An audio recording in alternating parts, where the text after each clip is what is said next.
Hey, it's been a while. I hope you are having a lovely summer so far. I'm your host, Joy Wu.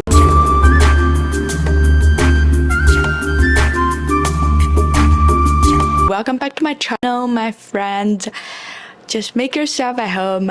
In this video, we're going to explore this picture book named CICADA by Sean Tan. It's an easy read. The vocabularies are simple and there are many words. In fact, kids can read it. However, this isn't just a cute little story. There are deeper meanings behind it, which I'm gonna talk about, and you're gonna love this book.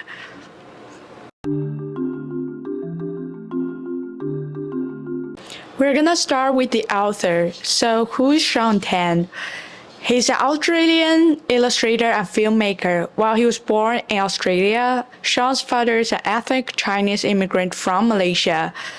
Many of his works touch upon themes of immigration, xenophobia, alienation, discrimination, and assimilation. I know these are all big words, but I'm gonna break them down later in a video.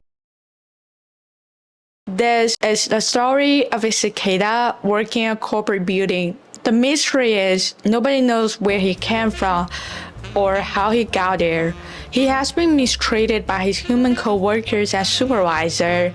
He then shed skin at the top of the office building after working there for 17 years. Cicada flies back to the forest eventually and reunites with his fellow creatures. Artwork is an important component of this picture book. Sean brilliantly uses contrast in colors to make cicada stand out among humans. He uses black, white, and gray color palettes, which are the achromatic color schemes for the background and other humans. On the other hand, cicada is portrayed in green body with a gray suit and tie, and when he molts, his whole body turns into bright orange and red. This pop of color gives the readers a clear sense of who the main character is in this story. Sean uses acrylic and oil on paper for each painting in this book. The use of oil painting gives rich textures to each painting. It demonstrates depth and shadowiness, which offsets the lack of vividness that usually comes with achromatic color schemes. Readers will also notice cicada is the center of every painting, while humans' heads or faces are completely cropped out of the paintings. This helps readers to see the world from cicada's point of view. Whereas if the main focus was humans, it would be more difficult for readers to put themselves in cicada's shoes. Oh, well, actually, he doesn't wear shoes. And it's easier for the readers to sympathize with cicada when they put themselves in cicada's place. Each painting in the book is accompanied by 3 to 4 lines of text, which are made of fragmented sentences and simple sentence structure. There are many verbs missing from those sentences. This reminds me of foreigners learning a new language and the language barrier that immigrants tend to experience when they move to a different country. There is also this pattern of no's throughout the story. There's no promotion, no party, no handshake, no work, no home, no money for cicada, which clearly indicates how underappreciated at work he is. It's pretty obvious that cicada has been deprived of basic employee rights. Now let's dive deeper and explore various themes of this story. The first theme that I want to talk about is workplace discrimination and bullying.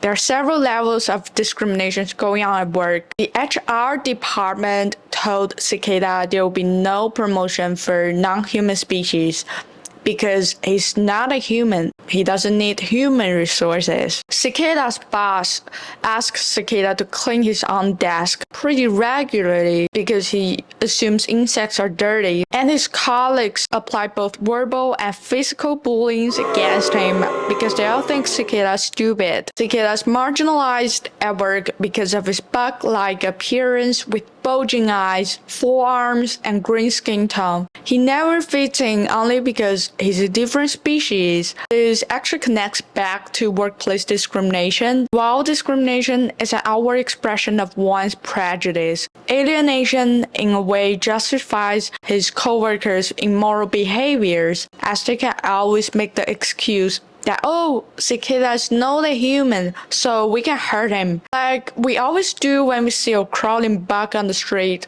We step on it without even thinking. Compared with the last two I just mentioned, this is more of a subtle theme that I personally found was being hinted at. However, I'm only speaking here from a personal perspective. What I perceived might not be how anyone else viewed the story.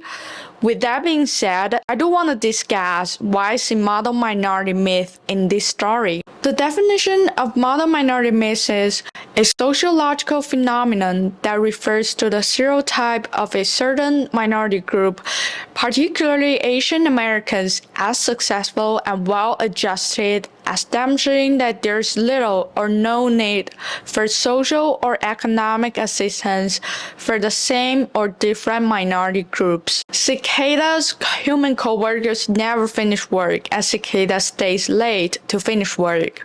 But nobody appreciates his effort or values him in general, which he obviously deserves. Now let's talk about my favorite page in the book. The text describes that Cicada is not allowed in office bathroom. He has to go downtown for bathroom, which is like 12 blocks away, and each time he goes, his salaries will be deducted. The painting alongside it illustrates Cicada struggling to reach the elevator bottom because the bottom was designed for humans and humans only, and Cicada's too short for it. Meanwhile, there's a female colleague passing by without offering any help to him. That's pretty sad, right? This raises the question for me. What does it mean to be inclusive?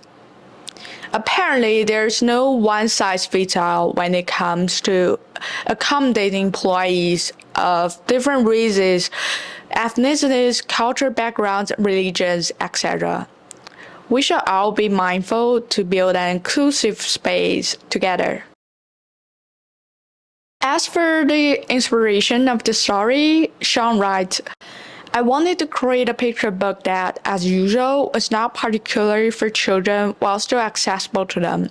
I was thinking about friends and family who have worked in places where they felt underappreciated, including my father, who had mixed experiences in his professional life and has since happily disappeared somewhere in his garden since retirement, growing everything from olives to custard apples. The amazing thing about this book is that readers can derive different interpretations from this book based on their own experiences. Apart from all the negative connotations that we previously discovered, a much more hopeful message also exists. So the life cycle of a cicada includes spending up to 17 years underground before emerging and shedding its shell, then mating and dying in a brief but glorious period. This serves as a reflection of our own life, in which we spend many years being confined in a corporate setting, and upon retirement, we might be able to explore, find new meanings, and enjoy life to its fullest.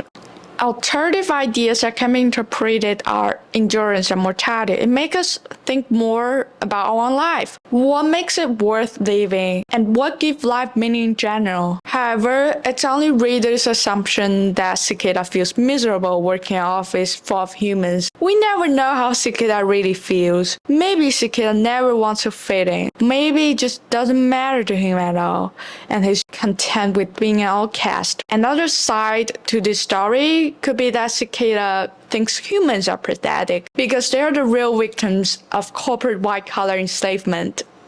Joke's on us. This will explain the last lines in this book. Cicada all fly back to forest. Sometimes think about human. Can't stop laughing.